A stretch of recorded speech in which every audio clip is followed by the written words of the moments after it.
आप्यायन्तु ममाङ्गानि वाक्प्राणश्चक्षुः श्रोत्रमथो बलमिन्द्रियाणि च सर्वाणि सर्वं ब्रह्मोपनिषदं माहं ब्रह्म निराकुर्याम् मा ब्रह्म निराकरोद निराकरणमस्तु अनिराकरणं मे अस्तु तदात्मनि निरतेय उपनिषत्सु धर्मास्ते मयि सन्तु ते मयि सन्तु।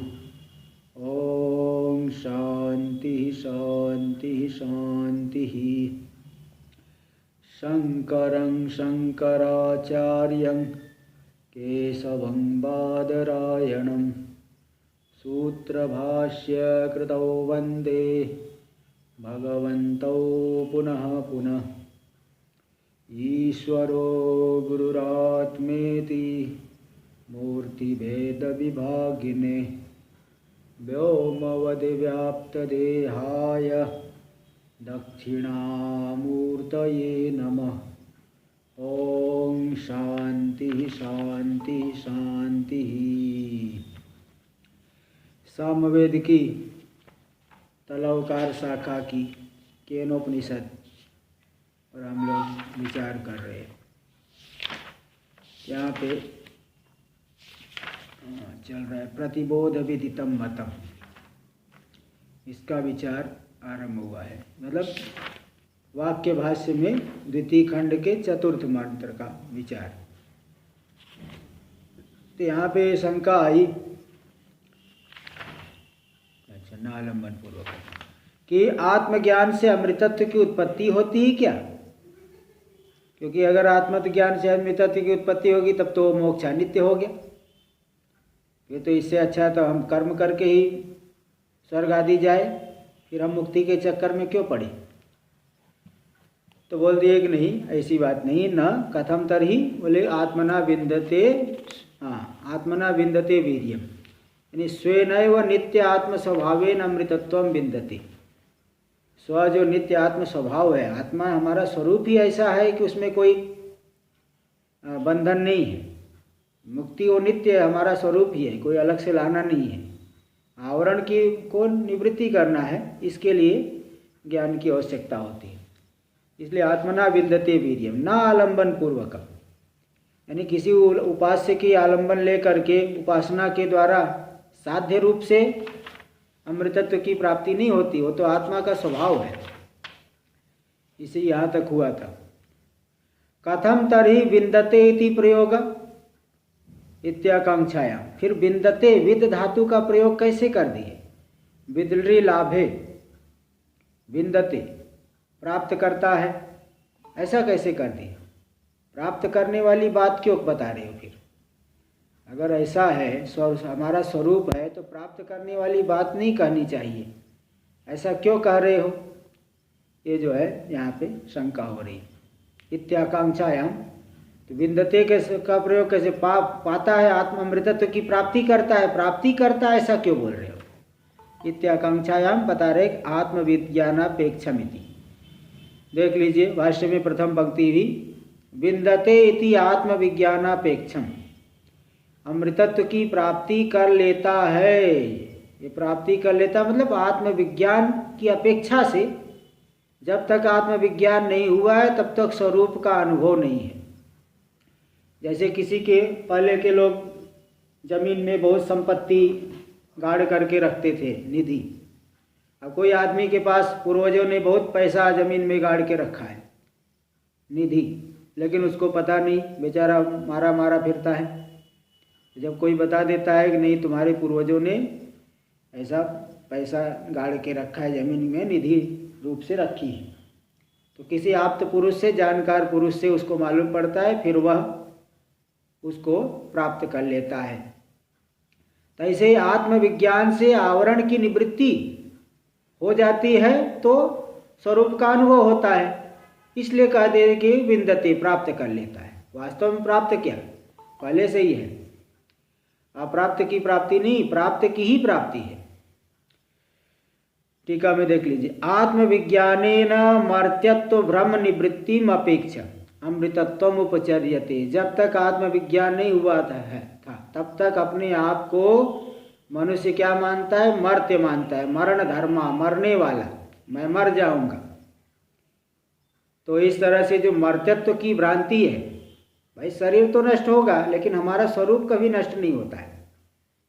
तो आत्मविज्ञान के द्वारा मर्त्यत्व भ्रम की निवृत्ति को लेकर के उसकी अपेक्षा से ही अमृतत्व उपचर्यते, अमृत हो गया, हाँ मुक्त हो गया, या गौण प्रयोग किया जाता है। उपचार, मुख्य प्रयोग नहीं, प्रधान प्रयोग नहीं, गौण उपचार किया गया था। जैसे सिंहो माड़व का बालक शेर है तो किसी सादृश्य को लेकर के बालक सिंह है कह देते हैं। ऐसे ही मर्त्यत्व भ्रांति की, मरण धर्म की भ्रांति की निवृत्ति को लेकर के कह देते हैं कि अमृतत्व की प्राप्ति कर लेते हैं। ये उपचार गौण प्रयोग हुआ। मुख्यार्थे बाधमः, क्योंकि मुख्यार्थ अमृतत्व की प्राप्ति हो जाती है, ऐसा मुख्य अर्थ मानोगे तब तो बाध होगा। अन्य प्रमाणों के द्वारा इसका बाध हो रहा है, इस कथन का बाध हो रहा है। बता रहे, यदि ही विद्योत्पाद्यम अमृतत्वम स्यात्, यदि अमृतत्व विद्या के द्वारा उत्पन्न होने वाला होगा तब तो अनित्यम भवेत कर्म कार्यवत, कर्मों के कार्य के समान यह अमृतत्व क्या हो जाएगा? अनित्य हो जाएगा। अतो न विद्योत्पाद्यम, इसलिए अमृतत्व विद्या के द्वारा उत्पन्न होने वाला नहीं है, वो पहले से ही है। देखो टीका में, अनात्मा विज्ञायते तद अनात्म विज्ञान, अच्छा आगे आ रहा है। भाष्य में एक पंक्ति और, यदि च आत्मनैव अमृतत्वं विन्दते किं पुनर्विद्यया क्रियते इति उच्यते।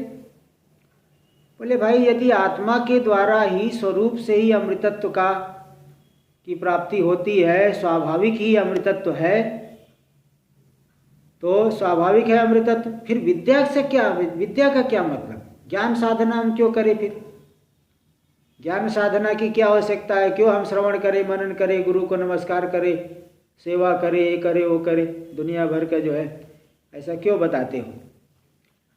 तो किम पुनर्विद्या क्रियते इति, तो ऐसा पूर्व पक्षी करा, सिद्धांत कर उच्यते, बताया जाता है, बताते हैं हम क्यों विद्या के द्वारा क्या होता है वो हम बताते हैं। अनात्म विज्ञानम निवर्तयति विद्सा निवर्तयन्ति सा तन्निवृत्त्या स्वाभाविकस्य अमृतत्वस्य निमित्तम इति कल्प्यते। वह विद्या क्या करती है? अनात्म विज्ञान की निवृत्ति करते हुए, अनात्म विज्ञान जिससे अनात्मा का ज्ञान होता है वह अज्ञान, अनात्म विज्ञान का अर्थ है अज्ञान। देखो टीका में दे दिए, अनात्मा विज्ञायते येन, अनात्मा जिसके द्वारा जाना जाता है।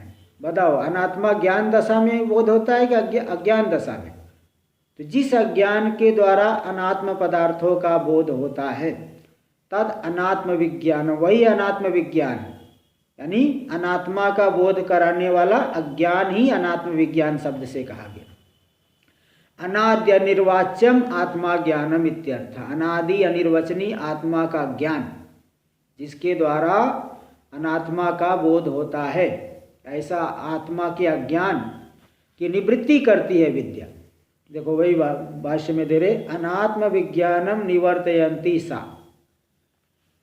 देखिए, अनात्म विज्ञान पद से अज्ञान को लिया गया है ना। ये सब बात में आप लोगों को ध्यान में रखना चाहिए, किस पद से क्या ले रहे हैं। टीकाकार दे रहे, कहीं ज़्यादा कठिन बात है तो टिप्पणी भी ली जाएगी, उसकी स्पष्टीकरण के लिए जहाँ आवश्यक होगा टिप्पणी भी लेंगे। तो अनात्म विज्ञान यानी अज्ञान, अज्ञान को निवृत्त करती हुई का सा यानी विद्या, तन्निवृत्त्या, उस तत् अज्ञान की निवृत्ति के माध्यम से स्वाभाविक से अमृतत्व से निमित्तम, अमृतत्व पहले से ही है किंतु अज्ञान आवरण था, उस अज्ञान की निवृत्ति करके स्वाभाविक अमृतत्व का निमित्त हो गया। माला कंठ में है लेकिन भूल गया है, ढूंढ रहा है, और दूसरे ने बोल दिया तो वही प्राप्त माला का ही निमित्त हो गया दूसरे का वाक्य, आप्त वाक्य। इस तरह से स्वाभाविक अमृतत्व का निमित्त बनती है अज्ञान की निवृत्ति करके विद्या। तो विद्या की चरितार्थता अज्ञान की निवृत्ति को लेकर के सिद्ध हो गई थी, कल्प्यते, ऐसी कल्पना कर ली जाती है। इस तरह से देखो, इसको 2 नंबर टिप्पणी भी आप देख सकते हैं। या तो 2 नंबर टिप्पणी ऊपर, हाँ उसी पे है। यतो विद्या अज्ञानम निवर्तयन्ति, क्योंकि विद्या अज्ञान की निवृत्ति करते हुए पुनर्अज्ञानांतरोदय प्रतिद्वंदी वीर्यम आदधाति, और पुनः अन्य अज्ञान, एक अज्ञान तो निवृत्त हो गया, दूसरा अज्ञान उत्पन्न हो जाए? बोले नहीं, अज्ञान अन्य अज्ञान की उत्पत्ति का विरोधी जो वीर्य सामर्थ्य, उसका आधान कर देती है विद्या। एक बार आपने रस्सी को उठा के देख लिया, दोबारा उसके विषय में अज्ञान नहीं होगा, ऐसा सामर्थ्य आ जाएगा। तो दूसरे अज्ञान, अन्य अज्ञान के उदय की प्रतिद्वंदी वीर्य सामर्थ्य का आधान करती हुई, हाँ, वीर्य का आदधाति, आधान करती हुई श्रुति रहा, आदधाति इति, अच्छा श्रुति रहा, 1 मिनट, आदधाति श्रुति रहा, आदधाति आधान करती हुई 67, आदधाति श्रुति रहा, हाँ, आधान करती हुई, वही श्रुति को ले रहे, आदधाति श्रुति। वो विद्या जो है अज्ञान की निवृत्ति करते हुए पुनः अन्य अज्ञान के उत्पत्ति की प्रतिद्वंदी वीर्य का आधान करती है, आदधाति श्रुति रहा। तो इसलिए श्रुति कह रही अतः सकृत अज्ञान निवर्तनी नहीं हो, इसलिए एक बार अज्ञान की निवृत्ति के द्वारा ही स्वाभाविकम अमृतत्वम अभिव्यनक्ति, स्वाभाविक अमृतत्व की अभिव्यक्ति कर देती है, इति कल्प्यते, ऐसी कल्पना तो कर ली जाती है कि नहीं तो अनित्य हो जाएगा, ये सब दोष होगा, इस तरह से कल्पना की जाती। टीका में देखिए, उसमें नहीं, उसमें यथा टीका में पुनर्अज्ञानांतरो दयेन बंध शंकायाम, पुनः अन्य अज्ञान की उत्पत्ति से फिर बंधन हो जाए, दोबारा बंधन हो जाए, तो बंधन की शंका होने पर करे कथम सकृत अज्ञान निवृत्ति मात्रेण अमृतत्व निमित्तत्वम ज्ञान से, एक बार अज्ञान की निवृत्ति कर देने से ही ज्ञान अमृतत्व का निमित्त बन जाएगा, मुक्ति का निमित्त बन जाएगा, ऐसे कैसे कह रहे हो? दोबारा अज्ञान हो जाएगा, फिर बंधन हो जाएगा, इत्याशंक्या, ऐसी आशंका का उत्थापन करके बता रहे कि नहीं, यथा आह वीर्यम विद्या विन्दति, क्योंकि श्रुति कह रही है कि वीर्य विद्या के द्वारा ऐसा सामर्थ्य हो जाता है कि वह मृत्यु का अभिभव कर देगा, मृत्यु को हमेशा के लिए तिरस्कृत कर देगा। तो इसलिए श्रुति ये बात बता रही है।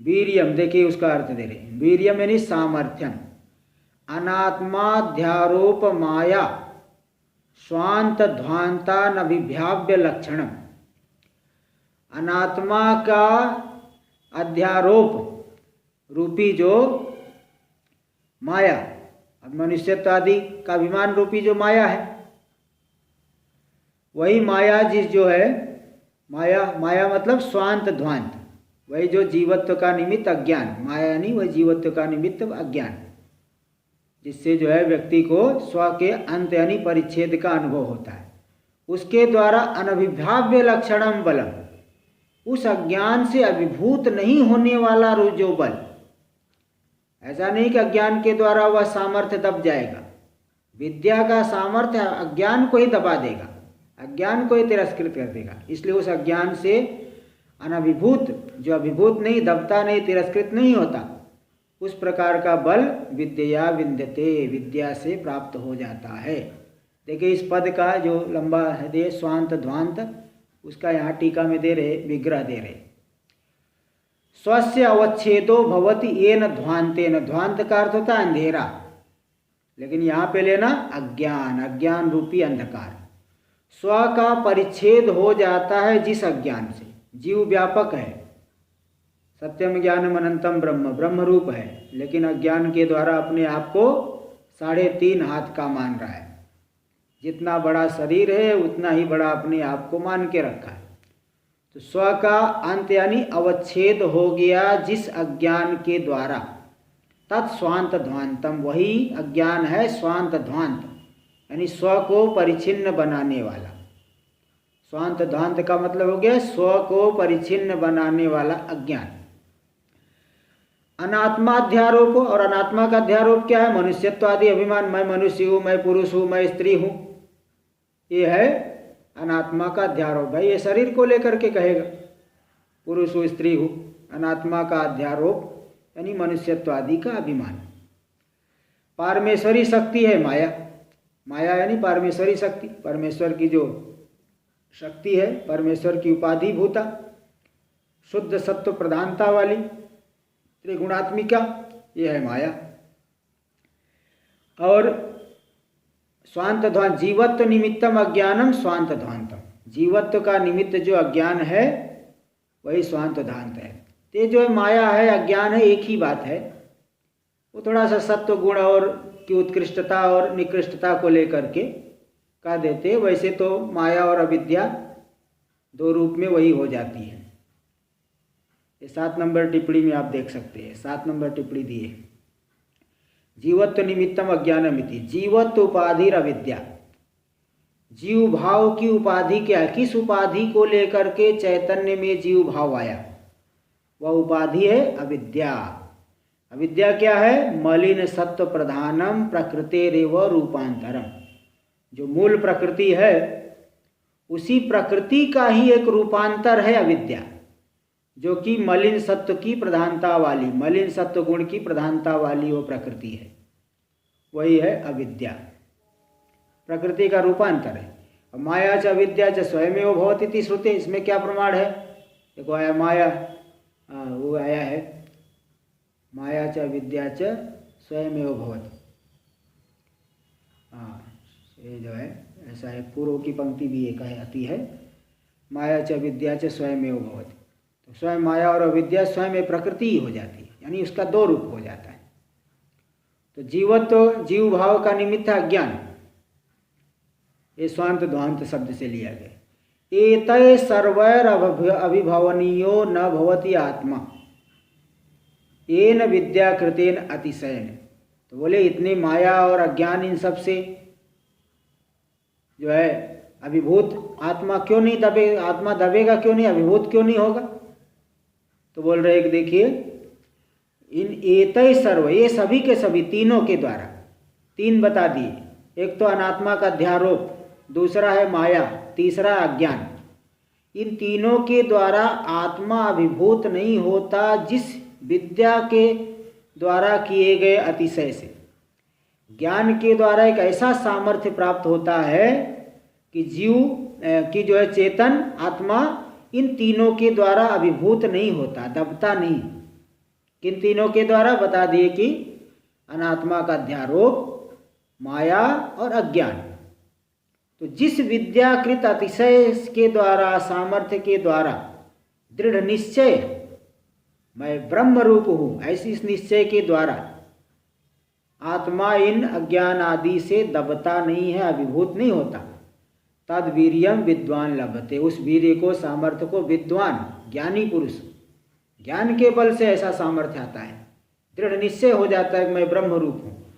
तो चाहे कोई भी परिस्थिति आए उसका निश्चय अटल रहता है, उसका निश्चय अटल है। जैसे उदाहरण देते हैं कि जिस व्यक्ति को पता है कि गाय का दूध सफ़ेद होता है,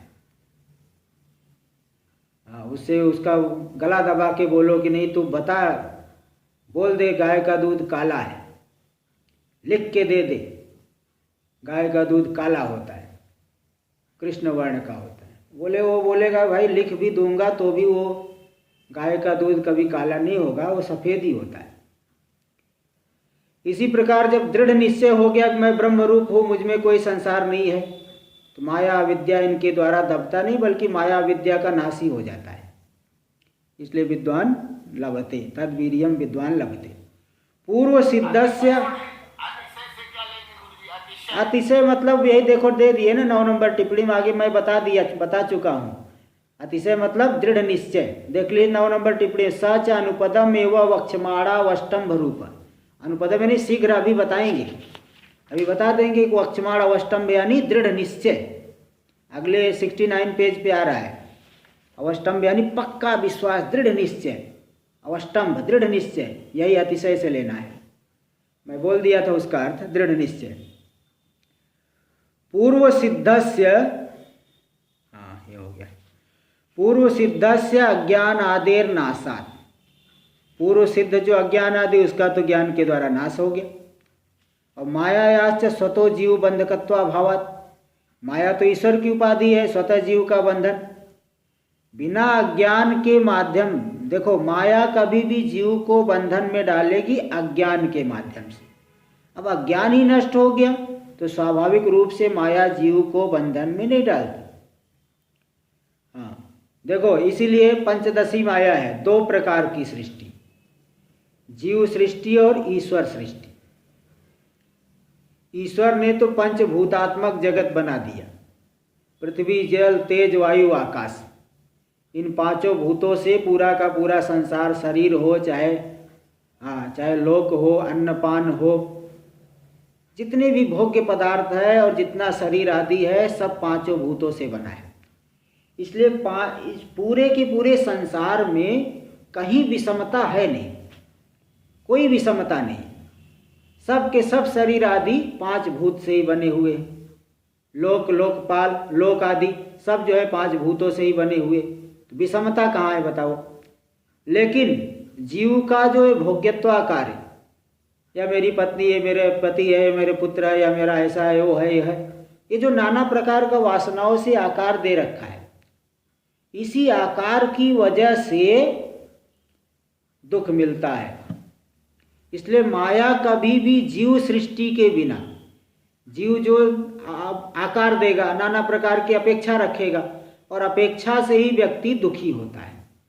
बिना अपेक्षा के व्यक्ति दुखी नहीं होता, अपेक्षा से ही दुख मिलता है।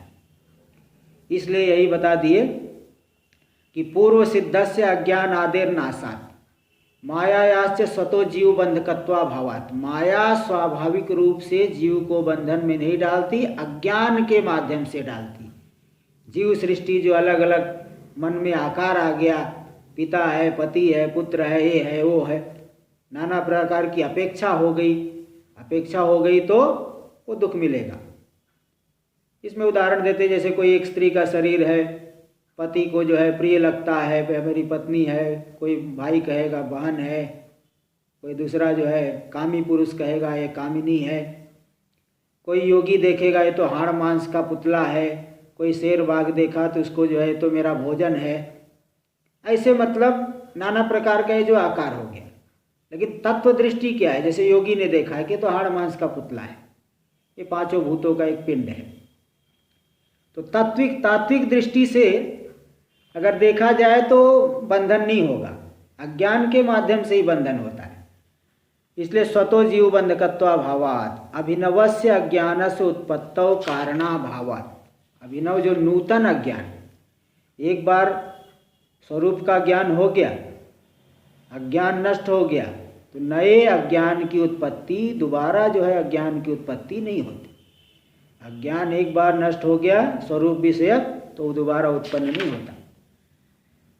प्रवृत्त फल कर्मा क्षिप्तस्य च अज्ञान लेशस्य। एक अज्ञान लेश मानते हैं सांसारिक लोगों को समझाने के लिए, क्योंकि लोग कहते हैं, आक्षेप करते हैं, जब ज्ञानी को ज्ञान हो गया, अज्ञान नष्ट हो गया, फिर उसका व्यवहार कैसे चल रहा है। तो व्यवहार का सामंजस्य दिखाने के लिए एक अज्ञान लेश की, अविद्या लेश की कल्पना की जाती है। तो प्रवृत्त फल कर्माक्षिप्त, प्रवृत्त फल वाला, प्रवृत्तम फलम यस्य कर्मण, जिस कर्म का फल आरंभ हो चुका है, प्रारब्ध कर्म। प्रारब्ध कर्म छूटे हुए बाण के समान होता है। जैसे बाण जो है एक बार छोड़ दिए, बाद में आपको मालूम पड़ा कि मैं गलत जगह छोड़ दिया हूँ, तो कितना भी सोचो तो भी वो लक्ष्य का भेदन करता है। तो छूटा हुआ बाण जैसे बीच में नहीं रुकता, जब तक उसका वेग रहेगा आगे जाएगा।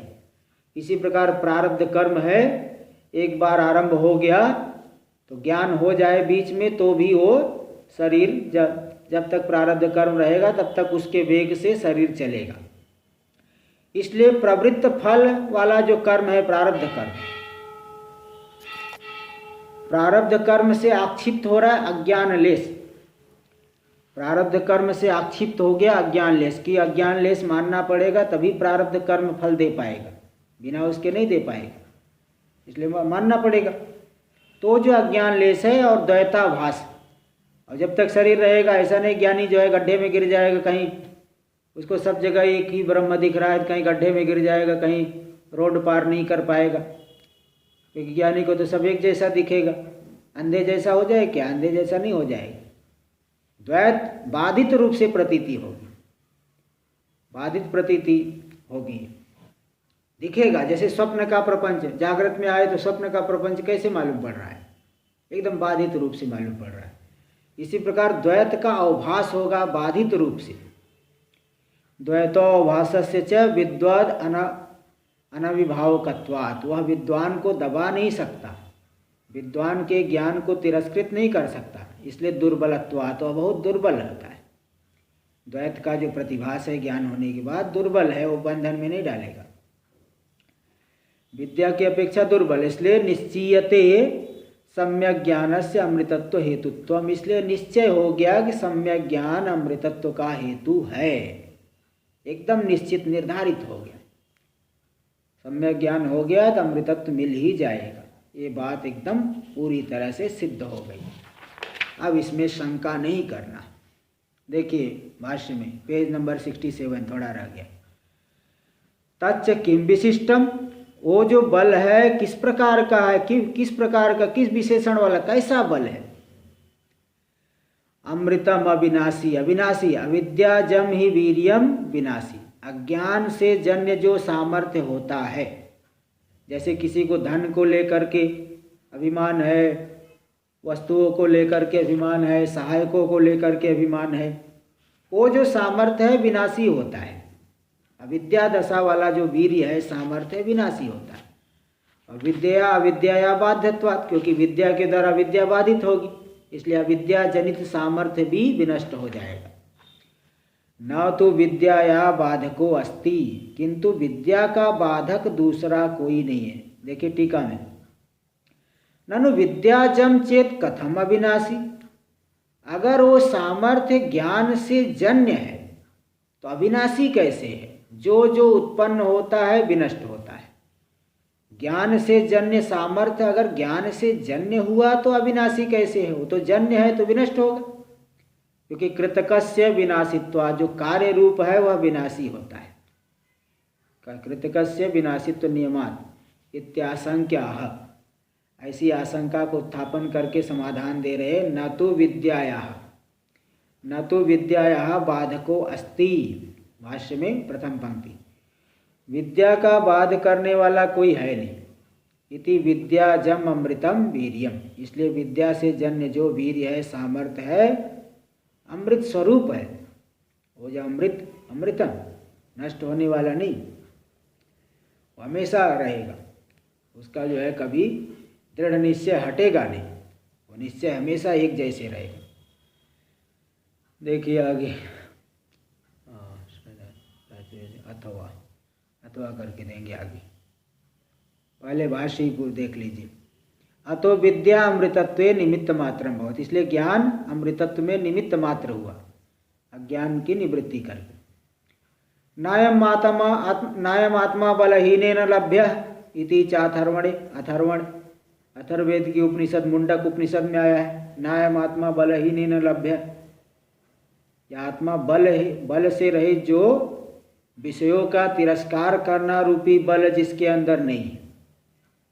बल का मतलब कोई शारीरिक बल नहीं लेना, विषयों का तिरस्कार करना रूपी जो बल जिसके अंदर नहीं है उसके द्वारा आत्मा की प्राप्ति नहीं हो सकती। तो जो सामर्थ्य है ये जो है विषयों का तिरस्कार, स्वरूप को जानेगा तभी तिरस्कार कर पाएगा पूरी तरह से, नहीं तो आसक्ति तो रह ही जाती है। विषयाभिनिवर्तन्ते निराहारस्य देहिनः रसवर्जम रसोप्यस्य परम दृष्ट्वा निवर्तते, विषयों को ग्रहण करना छोड़ दिए तो भी आसक्ति बनी रहती है, थोड़ी बहुत आसक्ति रहती है, सूक्ष्म रूप से रहती है। तो जब वह आसक्ति फिर मिट जाएगी ज्ञान के द्वारा। इसलिए विद्याजन्य बल जो है वो कभी विनष्ट नहीं होगा। इति च अथर्वणे। ठीक है, अच्छा एक पंक्ति और। लोके भी विद्याजमेव बलम अभिभवति न तो शरीरादि सामर्थ्यम। लोक में भी देखा गया ज्ञान से जन्य बल ही अभिभव करता है, दूसरे को पराजित करता है। इसलिए न शरीरादि सामर्थ्यम, शरीरादि का सामर्थ्य दूसरे को पराजित नहीं करता। यथा हस्त्यादि, हस्ती कितना बलवान है तो भी उसको हस्ती पालने वाला व्यक्ति देखो अपने वश में कर लेता है। बड़े बड़े सिंह व्याघ्र आदि को भी पिंजड़े में डाल देता है मनुष्य, मार देते हैं। तो शरीर आदि का सामर्थ्य जो है पराजित नहीं कर सकता दूसरे को, बल्कि विद्या जनित बल सबको पराजित कर देता है, विभूत कर देता है, दबा देता है। इसलिए देखो यहाँ दे दिए, टिप्पणी में दे दिए, 2 नंबर टिप्पणी आ गई। विद्या बलमेव बलांतरा विभावकम। विद्या जनित बल ही अन्य बल को दबा देने वाला है, अभिभूत कर देने वाला है। इसमें क्या प्रमाण है तो ये देखेंगे, लोके इत्येतत् लोके, लोक प्रसिद्ध। हम बोले तो लोक में प्रसिद्ध है, लोक में भी देखा गया है। देखो दे रहे क्या, कहाँ देखा गया, लोके भी। बलाधिकोपि हस्त्यादि, हस्ती में बल बहुत ज़्यादा है। जो उसको पालने वाला व्यक्ति है हस्तिपका बोलते हैं, हस्तिपका संस्कृत भाषा में, और हिंदी में तो महावत या पिलवान बोलते हैं। तो बहुत अधिक बल वाला है हस्ती आदि। तो भी अंकुशादि विद्यावतो हस्ती पंकादेर, देखो दे दिया हस्ती पंख, हस्ती को पालने वाला हस्ती पंख। तो जो अंकुश आदि चलाना जानता है, किस प्रकार से हाथी को नियंत्रण करना है, हस्ती को, तो अंकुश आदि विद्या वाले हस्ती पंख आदि से वह हाथी भृशम विभेति, बहुत डरता है, बहुत डरता है कि मुझे अंकुश न मार दे। इति सुव्यक्तम लोके, लोक में एकदम स्पष्ट रूप से देखा गया। इसलिए शरीर का बल कोई बहुत ज़्यादा नहीं है, विद्या जनित बल ही उत्कृष्ट बल है। अब टीका में देख लीजिए। यावत् देहपातम जायमानो द्वैताव भासो विद्या बाध्यतेव। जब तक देहपात, यावत् देहपातम, शरीर पात, शरीर नष्ट होने तक पर्यंत, ज्ञान होने के बाद भी जब तक शरीर पात नहीं हो जाता, इस शरीर का विनाश नहीं हो जाता, तब तक होने वाला जो द्वैत का ज्ञान, विद्या बाध्यते, वो विद्या से बाधित हो जाता है, बाधित प्रतीति होती है। जैसे आप दूर से रस्सी जल गई तो भी उसका बल दिखाई पड़ता है, ऐठन उसकी जो है नहीं जाती। ऐसे ही द्वैत पूरा अज्ञान के द्वारा बाधित हो गया संसार, तो भी बाधित रूप से वो प्रतीत होते रहता है, वह विद्या के द्वारा बाधित हो जाता है। बाध्यते व न माम अभिभवतुम शक्नोति, वह मुझे कभी दबा नहीं सकता। इति अवष्टंभो वीर्यम, ऐसा जो अवष्टंभ है, पक्का निश्चय, यही वीर्य है। यही अतिशय शब्द से जो पूर्व पृष्ठ पे दिया था, अतिशय यानी यही अवष्टंभ, एकदम ध्रुव निश्चय। 8 नंबर टिप्पणी में दे दिए, ध्रुव विश्रंभ, वो ध्रुव निश्चय, यही है वीर्य। तो ये अतिशय यही उत्पन्न हुआ ज्ञान के द्वारा कि दृढ़ निश्चय हो गया कि मैं जो है आत्मरूप हूँ, संसार मेरा जो है कभी कुछ बिगाड़ नहीं सकता। कोई भी जो है कुछ मुझ में, बजाओ हजारों बार सृष्टि हुई, प्रलय हुआ, स्वरूप का जो है कोई नाश नहीं हुआ। ते संसार कैसे नाश कर पाए, ज्ञान होने तो बाधित संसार कैसे नाश कर पाएगा। ऐसा जो दृढ़ निश्चय है, तस्या विनाशो, उसका विनाश, यही अमृतत्वम, उसका विनाश नहीं होना अमृतत्व है। तत्कारण विद्याया अबाध्यत्वाभिप्रायण उच्यते।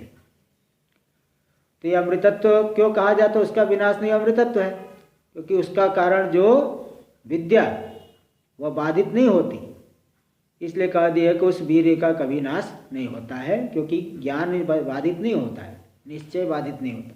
भाई रस्सी में आप रस्सी को जान लिए, भले वो सर्प जैसा दिखती रहे, लेकिन आपका वो ज्ञान बाधित नहीं होगा। इसी अभिप्राय से कहा गया कि अमृतत्व नित्य है, विनाश नहीं होगा। वीर्य का विनाश नहीं होना, सामर्थ्य का विनाश नहीं होना, यही अमृतत्व है। ये क्योंकि विद्या बाधित नहीं होती। न स्वरूप नाशा भावाभिप्रायण, स्वरूप नाश, उस वीर्य के स्वरूप का नाश नहीं होता इस अभिप्राय से नहीं। हाँ, स्वरूप तो भी नष्ट होगा भाई। जो ये अखंडाकार वृत्ति है वह भी, उसका भी नाश माना जाता है। वृत्ति पूरे संसार ज्ञान को नष्ट करके साथ में स्वयं भी विलीन हो जाती है। लेकिन क्या है कि वो जो ज्ञान हो गया तो वो दोबारा कभी बाधित नहीं होता हो, कि मतलब ऐसा विपरीत निश्चय नहीं हो जाएगा कि मैं संसारी हो गया। इसलिए स्वरूप नाश के अभाव के अभिप्राय से नहीं कहा गया, विद्या कभी बाधित नहीं होती, इसलिए उस वीर्य का विनाश, सामर्थ्य का विनाश नहीं होता, यही अमृतत्व है, ऐसा कहा गया। प्रतिपोध पद से यौगिकम अर्थम व्याख्याय रूढ़्याभिप्रायण व्याचष्टि। प्रतिबोध पद का यौगिक अर्थ, यौगिक मतलब विग्रह दे करके जो योग वृत्ति से विग्रह के माध्यम से बोधम प्रतीति प्रतिबोधम, प्रत्येक बोध का जो साक्षी है, प्रत्येगात्मा है, ये यौगिक अर्थ लिया गया। यौगिक यानी वो प्रकृति प्रत्यय मिला करके, अथवा जो वृत्ति यहाँ तो समास वृत्ति है, तो यौगिक अर्थ को लेकर के व्याख्या की गई। रूढ़ी यानी प्रसिद्धि अर्थ को लेकर के, एक रूढ़ी होती है और एक यौगिक होता है। जैसे पंकज, पंक यानी कीचड़, पंकाज जायते थी पंकज, जो कीचड़ से उत्पन्न हो। कीचड़ से तो बहुत उत्पन्न होते हैं, लेकिन पंकज शब्द की रूढ़ी यानी प्रसिद्धि कमल में है। यौगिक अर्थ लोगे तब तो पंकज का अर्थ हो गया कीचड़ से उत्पन्न होने वाला कीड़ा भी पंकज हो गया, लेकिन रूढ़ी यानी प्रसिद्धि कहाँ पे है? कमल में है। तो अब प्रतिबोध शब्द की रूढ़ी यानी प्रसिद्ध अर्थ को लेकर के अब व्याख्या कर रहे। अथवा भाष्य में, अथवा प्रतिबोध विदितम मतम इति सकृदेव असेद विपरीत निरस संस्कारेण। प्रतिबोध विदितम मतम का मतलब एक बार ही संपूर्ण विपरीत संस्कार का निराश हो गया, निरस्त संस्कार के द्वारा स्वप्न प्रतिबोध हुआ। जैसे स्वप्न से जाग गया है, उसी प्रकार स्वप्न से प्रतिबोध के समान ही यद विदितम तदेव मतम, जो विदित हो गया वही ठीक ज्ञान हो गया। अज्ञान और उसके कार्य को पूरे सबको साथ में निवृत्त कर देगा, तुरंत मुक्ति। हाँ, तो इस तरह से प्रतिबोध विदितम का ये अर्थ हो गया। ये दूसरा अर्थ किया, लेकिन अब बताएंगे कि ये वाला अर्थ भी ठीक नहीं है। पहला वाला अर्थ जो किया गया वही सही है। देखो टीका में दे रहे, अशेषतया विपरीतो निरस्त संस्कारो येन बोधेन, है ना। ज्ञान होते ही संपूर्ण अनात्म पदार्थ विषयक संस्कार निवृत्त हो गया, संसार के संस्कार पूरे के पूरे हट गए। तो जिस बोध के द्वारा हट गया स प्रतिबोध हो, वही है प्रतिबोध। युगपद कृष्णा विद्या तत्कार्य निवर्तक, एक साथ में ही संपूर्ण अविद्या और उसके कार्य की निवृत्ति कर देगा। तो सद्यो मुक्ति, तुरंत मुक्त हो गया, विदेह जीवन मुक्ति भी नहीं। इस वाले देखो, इस व्याख्या में आपको ये ध्यान रखना, इसमें जीवन मुक्ति नहीं माने, इसलिए प्रारब्ध बच गया, अज्ञान लेश बचा, वो सब नहीं यहाँ मान रहे इस पक्ष में। इसलिए ये पक्ष जो है उतना उत्कृष्ट नहीं, आगे स्वयं बताएंगे। क्योंकि जीवन मुक्ति वाले शास्त्र आते हैं, तो इसलिए जीवन मुक्ति का कथन हुआ है। इसलिए ये वाली व्याख्या कि ज्ञान होते ही पूरा संसार निवृत्त हो गया, अब कुछ प्रतिभास भी नहीं होगा, एक साथ में अविद्या और उसके कार्य की निवृत्ति हो गई, ज्ञानी को कुछ भी भान नहीं होगा, कुछ भी सब आत्मरूप हो गया, कोई अज्ञान लेश नहीं है, कोई प्रारब्ध कर्म नहीं। इस मत को दिखा दे कि तुरंत सद्यो मुक्ति, तत्काल मुक्ति का हेतु हो गया ज्ञान। ये भी ऐसा भी अर्थ किया जा सकता है। अच्छा, एक और भी अर्थ दे रहे ऊपर मूल में, भाष्य में देखिए, अथवा गुरुपदेश प्रतिबोध। तीसरा अर्थ है गुरु का उपदेश, यही है प्रतिबोध। तेन वा विदितम, उस गुरु के उपदेश से जो विदित हुआ, आत्मा का ज्ञान हुआ, यही है मतम यानी सम्यक दर्शनम, यही ठीक ज्ञान है। तो इति उभयत्र प्रतिबोधन शब्द प्रयोगो अस्ति। तो दोनों तरफ ही प्रतिबोधन शब्द का प्रयोग हो गया, सभी पक्ष में, दोनों ही पक्षों में प्रतिबोध शब्द का। देखो दे दिए टीका में, मुक्ति विलंब एवं अत्र पुरस्पात विशेष। तो गुरु के उपदेश से प्रतिबोध हो गया, लेकिन मुक्ति बाद में होगी। तो उपदेश जन्यत्व से अनुसंधान आदि स्वप्रयत्न सापेक्षत्व से च उभयत्र तुल्यत्वात्। उपदेश जन्यत्व, अनुसंधान आदि स्व, उपदेश से जन्य, अनुसंधान स्वप्रयत्न सापेक्ष, निरपेक्ष नहीं, सापेक्षत्व से च उभयत्र तुल्यत्वात्। उपदेश जन्यत्व और अनुसंधान करेंगे, बारंबार विचार करेंगे, अनुसंधान आदि जो स्वप्रयत्न सापेक्षत्व, दोनों ही पक्षों में ये जो है अंतर आ गया। उपदेश से जन्य हो ज्ञान होगा, अनुसंधान भी करना पड़ेगा। इति उभयत्र यथा प्रतिबोध उभयत्र प्रतिबोधन शब्द प्रयोगो अस्ति। तो दोनों ही अर्थों में प्रतिबोधन शब्द का प्रयोग किया गया। देखिए टीका में 3 प्रकार से व्याख्या हुई, इसको दिखा रहे। प्रतिबोध शब्द त्रेधा व्याख्या, 3 प्रकार से व्याख्या हुई। प्रतिबोध विदितम, प्रत्येक बोध के प्रत्यगात्म रूप से जो ज्ञान है, और दूसरा कह दिए कि संपूर्ण संस्कार निरस्त हो गए। तीसरा बोल दे गुरु के उपदेश से होने वाला जो बोध, उसके द्वारा विदित हो गया। तो 3 प्रकार से व्याख्या हो गई। तत्र आद्यम व्याख्यान, पहले वाली जो व्याख्या बोधम बोधम प्रति, प्रत्येक बोध के साक्षी रूप से, प्रत्यगात्म रूप से जो ज्ञान, वही अच्छा है। 3 में से पहली वाली व्याख्या ज़्यादा अच्छी है। युक्तम इत्याह पूर्वम तो, पहला वाली व्याख्या ज़्यादा अच्छी है। तो पूर्वम तो देखिए बता रहे हैं, सुप्त प्रतिबोधो गुरुणा प्रतिबोधिता। सुप्त प्रतिबुद्धो, सो करके जगा तो गुरु के द्वारा प्रतिबोधित हुआ है, तीसरा पक्ष है। पूर्वम तो यथार्थम, पूर्व यानी सबसे पहला वाला पक्ष, जो यौगिक वाला। यौगिक मतलब धातु प्रत्यय को लेकर के, जो विग्रह आदि को लेकर के समास वृत्ति हुई अथवा तद्धित वृत्ति हुई है योग, उसको लेकर के जो अर्थ निकाला गया वही यथार्थ है। और रूढ़ी वाला अर्थ उतना अच्छा नहीं है। देखो क्यों ऐसा कह रहे हैं, इसको दिखा रहे टीका में। गुरुपदेशे सत्यपि प्रतिबोधम, यानी व्यापक आत्मानुसंधानम बिना अपरोक्षावगमा संभवात्। बोले गुरुपदेश मानने पर भी प्रतिबोध तो, यानी व्यापक आत्मा का अनुसंधान यानी विचार, उस विचार के बिना अपरोक्ष ज्ञान तो होगा नहीं। इसलिए बिना विचार के जब अपरोक्ष ज्ञान नहीं होगा, तो गुरुपदेश होने पर प्रतिबोध, तो पहला वाला पक्ष ही समान हो गया। बिना विचार के, तो विचार को बताया गया पहले पक्ष में, यहाँ गुरुपदेश के द्वारा प्रबुद्ध हो गया। तो वो जो है व्यापक आत्मा का अनुसंधान तो करना ही पड़ेगा, गुरु उपदेश करेंगे तब भी। इसलिए उसके बिना परोक्ष ज्ञान नहीं हो सकता। इसलिए पहला और तीसरा पक्ष में कोई विशेष अंतर नहीं। और रही बात दूसरा वाला जो पक्ष, सद्यो मुक्ति, तुरंत मुक्त हो गया और कोई संसार प्रतीत नहीं होगा, बोले ये पक्ष ठीक नहीं है। सद्यो मुक्तेश्च अशास्त्रीयत्वात्, सद्यो मुक्ति तुरंत मुक्त हो जाना बोले तो शास्त्रीय नहीं है, क्योंकि शास्त्र तो कहता तस्य तावदेव चिरम, ज्ञान होने के बाद भी विदेह मुक्ति में उतना ही विलंब है जब तक कि प्रारब्ध कर्म रह गया है, शरीर पात नहीं हो जाता। तो जीवन मुक्ति का कथन श्रुतियाँ कहती है। दूसरी बात यह है कि अगर ज्ञान होते ही मुक्त हो जाएंगे तब तो ज्ञानी गुरु किसी को मिलेंगे ही नहीं। तद विद्धि प्रणिपातेन परिप्रश्नेन सेवया उपदेक्षन्ति ते ज्ञानम ज्ञानिनस्तत्वदर्शिन। तत्वदर्शी कौन बचा? ज्ञान होते ही मुक्त हो गए, शरीर भी नष्ट हो गए, तो तत्वदर्शी कोई रहेगा ही नहीं, मिलेगा ही नहीं।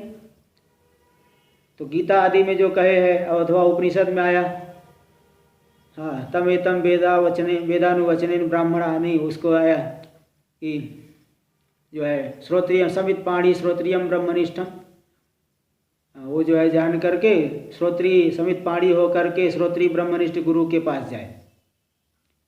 तो बताओ ज्ञान होते ही शरीर छूट गया, तो ज्ञानी गुरु मिलेंगे कहाँ? इसलिए सद्यो मुक्तेश्च अशास्त्रीयत्वात्, सद्यो मुक्ति जो है शास्त्रीय नहीं, शास्त्र में नहीं बताई गए। ज्ञान होकर के जीवन मुक्ति होगी, बाद में प्रारब्ध कर्म समाप्त होने पर विदेह मुक्ति होगी, इसलिए सद्यो मुक्ति नहीं तो ज्ञानी गुरु कोई मिलेगा ही नहीं।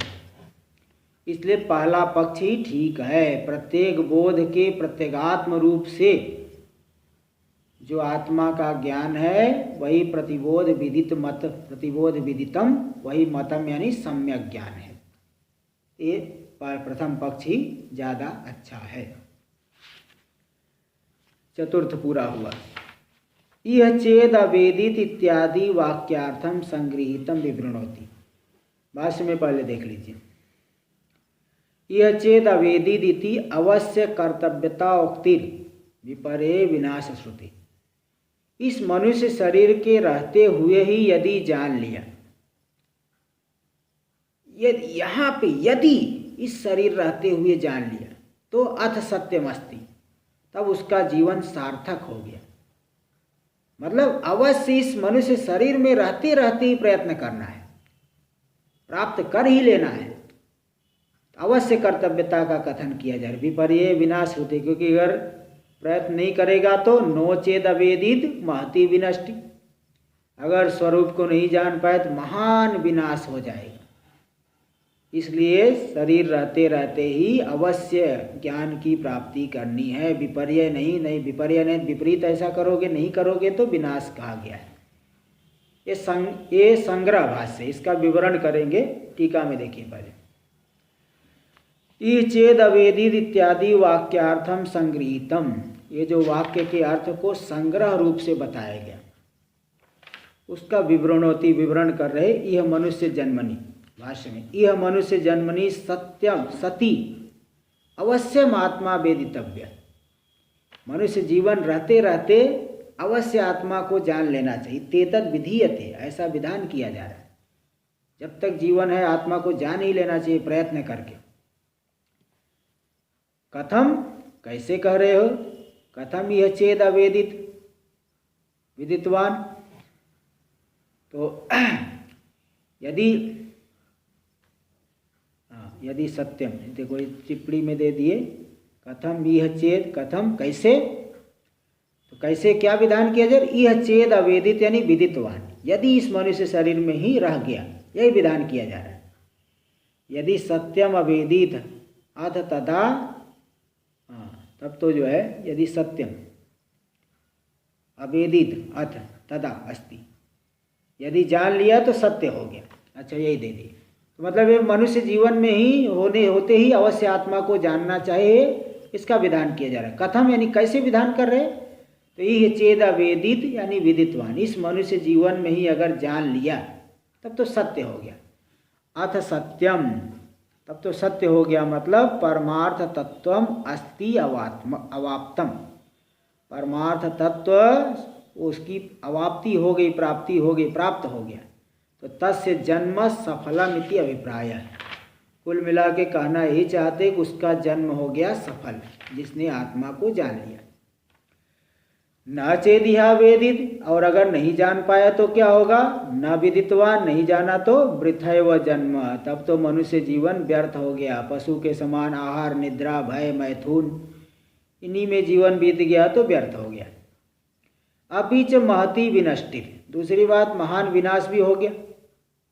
लगातार यही जो है जन्म मरण के प्रवाह में, फिर जैसे गंगा के किनारे था और पता चला प्रवाह की चपेट में आ गया, बहुत बाढ़ आई हुई है, तब तो बेचारा निकलना मुश्किल उसका। ऐसे ही अगर इस जन्म मरण के प्रवाह में पड़ गया तब तो न जाने कहाँ तक विनाश होगा। जन्म मरण महान विनाश हो। जन्म मरण प्रबंधा विच्छेद प्राप्ति लक्षण। जन्म मरण प्रबंध यानी प्रवाह, प्रवाह का विच्छेद नहीं होना, प्रवाह के अविच्छेद की प्राप्ति होना, प्रवाह भी में ही बह गया स्वरूप, ये जो महान, यही महान विनाश हो गया। यथा, क्योंकि ऐसा है, तस्माद अवश्यम तद विच्छेदाय गेय आत्मा, इसलिए उस जन्म मरण के प्रवाह को का विच्छेद करने के लिए आत्मा को अवश्य जानना चाहिए। बोले अच्छा ठीक है, आत्मा को जानना चाहिए। ज्ञाने न तो किम स्यात्, बोले ज्ञान से मिलेगा क्या, ज्ञान से क्या हो जाएगा? इति उच्यते, तो बोले बता रहे कि उत्तरार्ध में मंत्र देखो आया है। ये मंत्र तो कहाँ पे आया कि हाँ, मंत्र आया पेज नंबर 76 पे। ये चेद अवेदिद अर्थ सत्यमस्ति न चेद यहा वेदिन महति विनष्टि भूतेषु भूतेषु विचित्य धीरा, सभी प्राणियों में उस आत्मा को जान करके। तो देखो इसी का यहाँ कथन कर रहे, भूतेषु भूतेषु, इसका इस बात का यहाँ कथन कर रहे कि ज्ञान से क्या मिलेगा। इति उच्यते भूतेषु भूतेषु चराचरेषु सर्वेषु, सभी चराचर स्थावर जंगम जितने भी प्राणी, वृक्ष आदि स्थावर है, मनुष्य आदि जंगम है, इन सभी प्राणियों में विचित्र यानी विचार्य पृथक निष्कृष्य, आत्मा को अलग जान करके, जैसे मूंज की घास से डंठल को निकाल देते हैं बड़ी युक्ति से, ऐसे आत्मा को पृथक निकाल करके जान करके एकम आत्म तत्वम, सभी प्राणियों में एक ही आत्मा ऐसा जो सर्व संसार धर्मैर अस्पृष्टम, किसी भी सांसारिक धर्मों से युक्त नहीं है, उसको जान करके, मतलब आत्म भावेन उपलभ्य, वही मैं हूँ, वही व्यापक आत्मा मैं हूँ, ऐसा जान करके। तो बोले आपने जो है जान करके, विचित्र का अर्थ है उपलब्ध, ऐसा कैसे कर दिए, क्योंकि अनेक अर्थत्वा धातु नाम, धातु के अनेक अर्थ होते हैं, व्याकरण जानने वाले जानते हैं।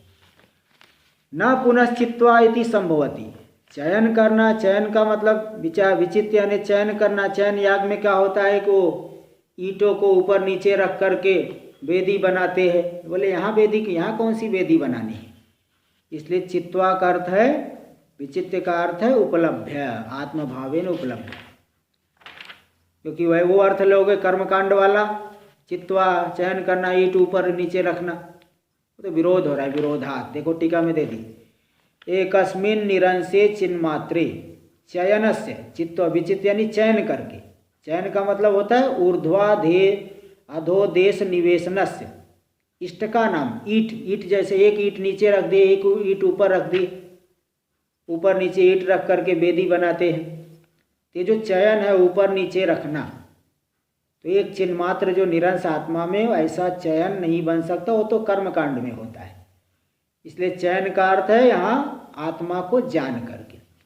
इष्ट का नाम यू असंभवात, ईट यानी ईटों में तो संभव, यहाँ संभव नहीं है।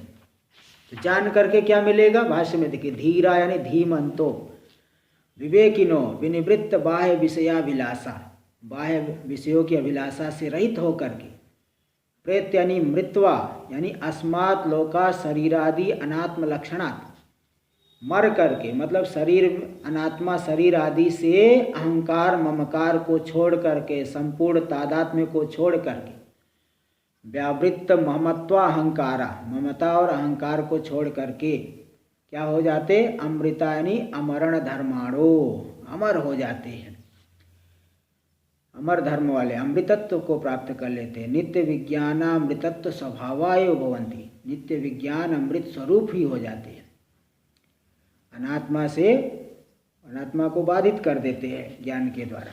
ये हो गया, तो द्वितीय खंड पूरा हुआ, यदि द्वितीय खंड ये पूरा हुआ। तृतीय खंड का विचार कल से चलेगा।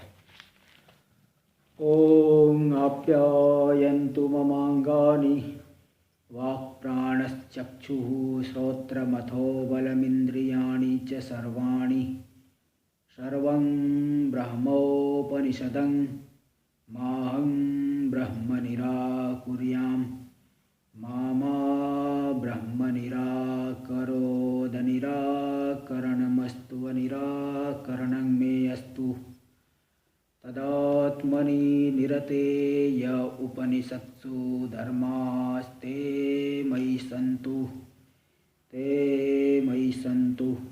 ओम शांति शांति शांति। शंकरं शंकराचार्यं केशवं बादरायणं, सूत्रभाष्यकृतौ वन्दे भगवन्तौ पुनः पुनः। ईश्वरो गुरुरात्मेति मूर्तिभेदविभागिने, व्योमवद्व्याप्तदेहाय दक्षिणामूर्तये नमः। ओम शांति शांति शांति।